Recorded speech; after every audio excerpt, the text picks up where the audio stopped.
அவினாஷ் எடுக்கிறீங்க கிடைக்கட்டும். அம்மா போட்டோ எடுங்க. போட்டோ எடுங்க. அங்கே பாருங்க.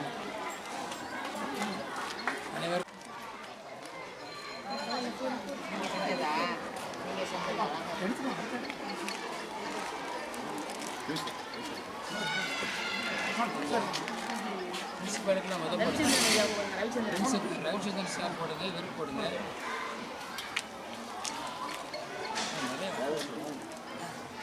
சார் வாங்க சார் வாங்க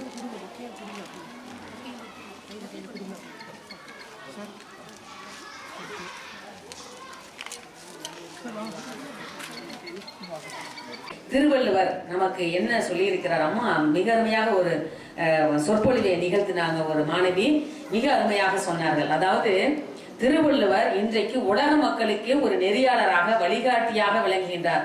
உலக பொதுமறை சாதி சமய மத மொழி இன வேறுபாடின்றி உலக பொது சட்டத்தை தந்தவர். எப்படி வாழணும், அதாவது சட்டம்ங்கிறது அது வேற, தண்டனை கொடுக்காது. இவர் நம்ம எப்படி வாழ வேண்டும் என்பதற்காக ஒரு சட்டத்தை, ஒரு நூலை பொதுமறையாக உலக மக்களுக்கு வழங்கியிருக்கிறார். நம்ம அது தமிழில் அவர், அதாவது வள்ளுவன் தன்னை உலகினுக்கே தந்து வான்புகழ் கொண்ட தமிழ்நாடு என்று பாரதியார் பாடுகிறார். நாம கொடுத்து வைத்திருக்கிறோம். வள்ளுவர் நம்மளுடைய தமிழராக பிறந்தது, தமிழ் மொழியில் அந்த நூலை இயற்றியது நமக்கு கிடைத்த பெருமை. அதனாலதான் வள்ளுவன் பிறந்ததனால் தமிழ்நாட்டுக்கு என்ன பெருமை என்று கேட்டால், வள்ளுவனை உலகினுக்கு தந்ததனால் வான்புகழ் கொண்டதாம் தமிழ்நாடு. இதை விட வேற என்ன நமக்கு சான்று வேணும்? அத்தகைய சிறப்புடைய திருக்குறளை இங்க இருக்கக்கூடிய மாணவ செல்வங்கள் நாள்தோறும், அதாவது காலையில் எழுந்தவுடன் நூலைப்படி சங்கத்தமிழ் நூலைப்படி, காலையில் படி கடுமகள் படி என்று பாவேந்தர் பாரதிதாசன் பாடுறார். அதே போல நீங்கள் காலையில் எழுந்தவுடனே கண் விழித்தவுடன் நீதி நூல்களை எப்படி படிக்கின்றீர்களோ அதே போல இங்கு உள்ள பள்ளிக்கு வருகின்ற பொழுது மாணவ செல்வங்கள் நாள்தோறும் திருக்குறளை ஓதாமல் ஒரு நாளும் இருக்க வேண்டாம் என்று சொல்லக்கூடிய அந்த பாடலுக்கு ஏற்ப நீங்கள் திருக்குறளை நாள்தோறும் வாசிக்க வேண்டும்.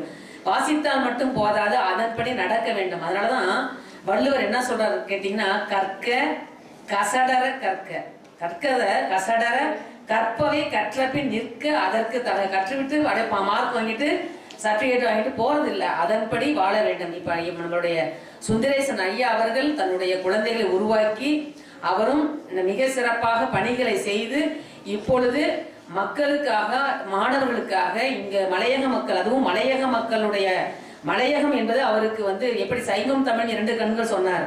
ஆனால் இப்பொழுது அவருடைய உள்ளமெல்லாம் மலையக மக்களினுடைய மாணவ செல்வங்களுடைய வளர்ச்சியையும் உயர்வையும் தான் ஒரே நோக்கமாக கொண்டிருக்கிறார். அந்த வகையில் இலக்கோடு பயணிக்கிறார். உங்களுக்கு தெரியாத ஒரு செய்தி இங்க நான் பகிர்ந்து கொள்ள விரும்புகின்றேன்.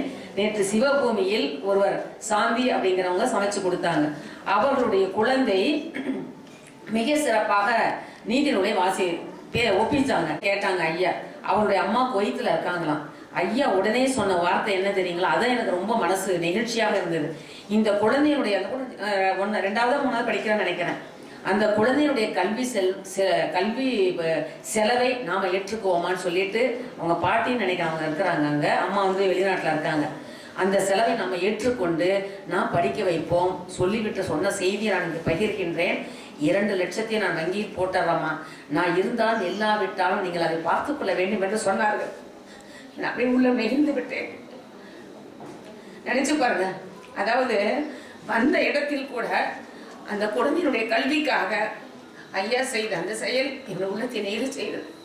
அதே போல புத்தராம்பட்டி நேரு நினைவு கல்லூரி, அவங்க திண்ணனூர்ல பிறந்தவங்க. அந்த கல்லூரியில ஒரு நிகழ்ச்சி, தொல்காப்பியர் கருத்தரங்கம், திருக்குறளையும் தொல்காப்பியத்தையும் இணைத்து நடத்தினார்கள். அங்க வந்திருந்தப்ப நான் என்னுடைய மகன் திருமணம், அவ்வளவு நெருக்கடிக்கு இடையிலும் நீங்கள் வந்தே ஆக வேண்டும் அப்படின்னு சொன்னாங்க. சரிங்க, நான் என்னுடைய நேரத்துக்கு தகுந்த மாதிரி நான் சொற்பொழிவை நிகழ்த்தி விட்டு வந்து விடுகிறேன் என்று சொன்னேன். அங்க 8 குழந்தைகளை நேரு நினைவு கல்லூரியில ஐயா அவர்கள் படிக்க வைக்கிறாங்க. அந்த குழந்தைகள்லாம் அம்மா ஐயா காலில் இப்படி இங்க குழந்தைகள் ஆசீர்வாதம் பெற்றவர்கள், அங்க எல்லா குழந்தைகளும் கல்லூரியில படிக்கிறாங்க. ஏன் இதை நான் சொல்கிறேன் என்று சொன்னால், இங்க மலையக மக்கள்ல இருக்கக்கூடிய பெற்றோரை இழந்த குழந்தைகள், அல்லது ஒரு பெற்றோர் அம்மா மட்டும் இருக்கிறவங்க, அப்பா மட்டும் இருக்கிறவங்க, கஷ்டப்படக்கூடியவர்கள், நீங்கள் முதல்வர் அதிபர் ஐயாவிடம், இங்க இருக்கக்கூடிய பெற்றோர்களிடம் நான் சொல்லுகிறேன், உங்களுடைய குழந்தைகள் மட்டும் இல்ல, உங்களுக்கு தெரிந்த இடத்தில் இருக்கக்கூடிய குழந்தைகள் துன்பப்பட்டாலும் அவர்களை நீங்கள் அழைத்து அதிபர் ஐயாட்ட சொல்லி இவர்களுக்கு கல்வி உதவி செய்யுங்கள், இவர்களை ஏன்னா கல்விதான் ஒரு வாழ்க்கையை நம்ம உலகம் முழுவதும் பயணிக்க வேண்டும் என்று சொன்னால் அதற்கு பெருந்துணையாக வருவது நமக்கு கல்விதான்.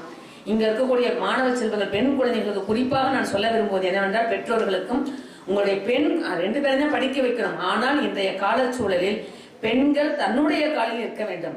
பெண் கல்வி என்பது மிக முக்கியம். தன்னுடைய பொருளாதாரத்தை தன்னுடைய காலில் நிற்பது மட்டுமல்ல, தன்னுடைய குடும்பத்தையும் அவள் தன்னுடைய குழந்தைகளையும் கணவனுக்கும் உறுதுணையாக இருக்கக்கூடியவள் பெண். அதனாலதான் பாவேந்தர் பாரதிதாசன் சொல்றாரு, உங்களுக்கு ஆசிரியர் பெருமக்களுக்கு தெரியும், பெண்களுக்கு கல்வி வேண்டும் குடித்தனம் பேணுதற்கே, பெண்களுக்கு கல்வி வேண்டும் மக்களை பேணுதற்கே, பெண்களுக்கு கல்வி வேண்டும் உலகினை பேணுதற்கே, கல்வி இல்லாத பெண்கள் களநிலம் அந்நிலத்தில் புல் விளைந்திடலாம் நல்ல புதல்வர்கள் விளைவதில்லை என்று சொன்னார். ஏனென்றால் வள்ளுவர் சொல்றாரு பாருங்க, 2 அதாவது அருமையான சொற்றொடர் வள்ளுவர் சொல்றாரு. அதாவது வாழ்க்கை துணைன்னு சொல்லுவோம் இல்லையா, ஹஸ்பண்ட் மை ஒய்ஃப்னு சொல்றாங்க. ஆனால் வள்ளுவர் சொல்லுகின்ற சொல்லாட்சி என்னவென்றால் வாழ்க்கை துணை நலம். ஏன் நலம்னு சொல்றாங்க சரிங்களா? நலம் செய்பவர் தான் மனைவி, அதுபோல நலம் செய்பவர் தான் கணவர். அப்படி அந்த வார்த்தைய, அதனாலதான் அன்பும் அறனும் உடைத்தாயும் இல்வாழ்க்கை பண்பும் பயனும் அது. அன்பு இல்லாமல் அறம் இல்லாமல் வாழுகின்ற வாழ்க்கை அது தூய இனிய இல்லறம் ஆகாது அப்படிங்கிறத வள்ளுவர் சொல்றாரு. சரி, வாழ்க்கை நல்லா அமைஞ்சிருச்சு, அதுக்கப்புறம் குழந்தைங்க பிறக்கிறாங்க. அந்த குழந்தை எப்படி இருக்கணும்னு சொல்றாரு தெரியுங்களா? வெறும் குழந்தை பெத்து போறது இல்லை. வாழ்க்கையில நமக்கு கல்யாணம் ஆகி திருமணமாகி குழந்தை வருது. அந்த குழந்தை இந்த உலகத்திற்கு ஒரு ஞான குழந்தையாக நற்குழந்தையாக இருக்க வேண்டும் என்பதை வள்ளுவர் சொல்றாரு. மங்களம் என்ப மனைமாட்சி. மங்களம் உண்டாகட்டும் சொல்லுவோம் இல்லைங்களா? மங்களம் உண்டாகட்டும். மங்களம் சொன்னா நல்ல குடும்ப வாழ்க்கை. மங்களம் என்ப மனைமாட்சி. மற்ற அதன் நன்கலம், அதனுடைய அடுத்த வெளிப்பாடு என்னவென்றால் வெறும் மக்கட்பேருன்னு சொல்லல, நன்மக்கட்பேருன்னு சொல்றாரு. அதனாலதான் திரைப்பட படம் நல்ல நல்ல பிள்ளைகளை நம்பி இந்த நாடே இருக்குது தம்பின்னு பாடுறாரு. ஏன் தெரியும்? எந்த நேரத்துல அந்த அம்மா இந்த ஆளை பெத்தாரோ அப்படின்னு நம்ம நினைக்கிறோம் இல்லையா? அமெரிக்க அதிபர்னால இன்னைக்கு உலகமே அமைதியிலிருந்து பெட்ரோல் டீசல் விலை உயர்ந்து, காய்கறி விலை உயர்ந்து, மக்கள் எல்லாம் பதைக்கிறாங்க. பெரிய கோடீஸ்வரா இருந்தவன் தன்னுடைய புள்ள குட்டி இழுத்துட்டு ஓடலாம் நீங்க பாக்குறீங்க. குற்றுயிரும் குறையுமாக. ஏன்னா நமக்கு இதெல்லாம் இளைஞர்கள் நடந்ததை நம்ம கண்ணால பார்த்தவங்க. அப்ப இப்படி நடக்கின்ற பொழுது உலகத்திற்கே அமைதியை மனிதநேயத்தை காட்டிய நாடு எதுவென்றால் இந்தியா. ஏன்னா பாரதி சொல்றாரு, எல்லோரும் அமர நிலையை எய்தும் நன்முறையை இந்தியா உலகிற்கழிக்கும். ஆம் இந்தியா உலகிற்கழிக்கும் என்று பாடினார். பாவேந்தர் சொல்றார், எல்லோருக்கும் எல்லாம் இருப்பதான இடம் நோக்கி நகர்கின்றது வையம் என்றார். எல்லோருக்கும் சோறு கிடைக்க வேண்டும், எல்லோரும் வயிற்றுக்கு சோறிட வேண்டும் இங்கு வாழும் மனிதருக்கு எல்லாங்கிறார். ஏன்னா உலக ஓரறிவிலிருந்து அனைத்து உயிர்களுக்கும் பொதுவானது எதுவென்றால் பசிதான்.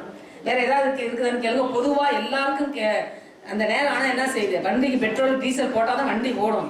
அது மாதிரி இந்த உடம்பாகிய உயிருக்கு பெட்ரோல் போடுறது உணவு அவசியம். அதனாலதான் சொல்றாரு, பகுத்துண்டு பள்ளியில் ஓம்புதல். பகுத்துண்டு பள்ளியில் நம்ம மட்டும் உட்காந்து சாப்பிடுறது இல்ல, பக்கத்துல பசிக்கிறவனுக்கு நம்ம கிட்ட 2 ரொட்டி இருந்தா 1 ரொட்டி நீ சாப்பிடுப்பான். பகுத்துண்டு கொடுக்க வேண்டும்.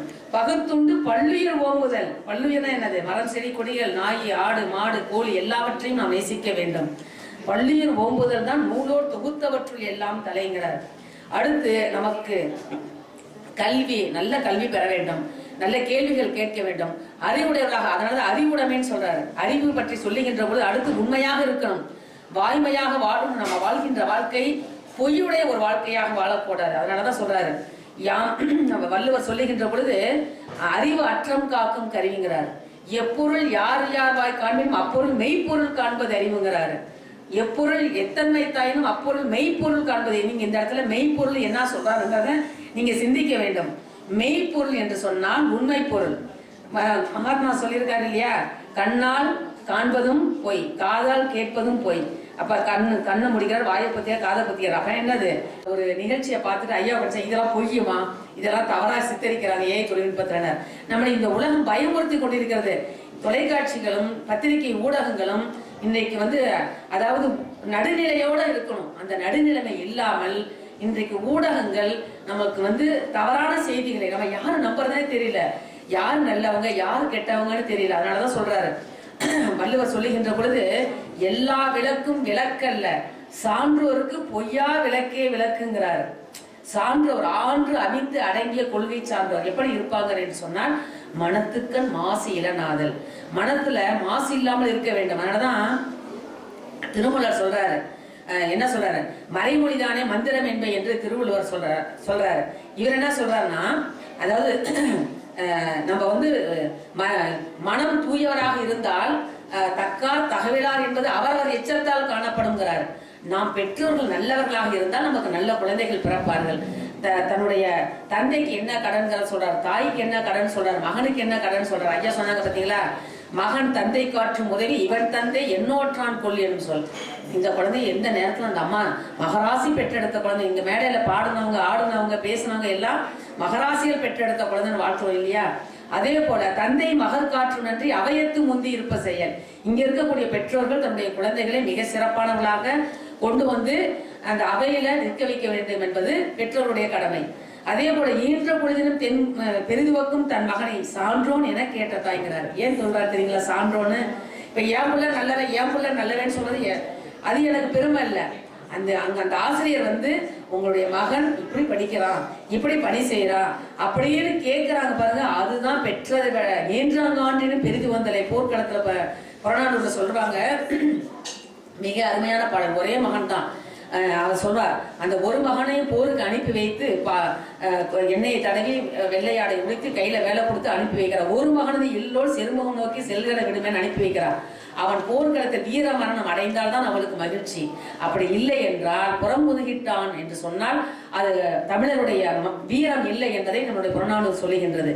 அதை சொல்லுகின்ற பொழுது அவன் சொல்றார், அந்த போர்க்களத்தில் கிடைக்கின்ற மகனை எடுத்து மடியில் வைத்து கொண்டு அப்படியே அவ அழுகிறார். அழுகின்ற பொழுது அதாவது பெரிய பையனும் ஆயிட்டான், இறந்துட்டான். அப்ப கூட அவனை நினைத்து அவளுக்கு பால் கொடுத்த அந்த முளைகள் பாலூரி சுரந்தன என்று புறநானூற்று சொல்றாங்க. அப்ப அந்த தாய்க்கும் அந்த குழந்தைக்குமான பிணைப்பு, நாம் வாழ்கின்ற ஆசிரியர் மாணவர் உறவு, பெற்றோர் மாணவர் உறவு, ஆசிரியர் மாணவர் உறவு, பெற்றோர் குழந்தைக்கான உறவு, அதே போல பணி செய்கின்ற இடத்தில் இருக்கக்கூடிய அந்த உறவு, இவையெல்லாம் மிக சிறப்பாக இந்த சமூகத்தோடு இருக்கக்கூடிய உறவும் மிக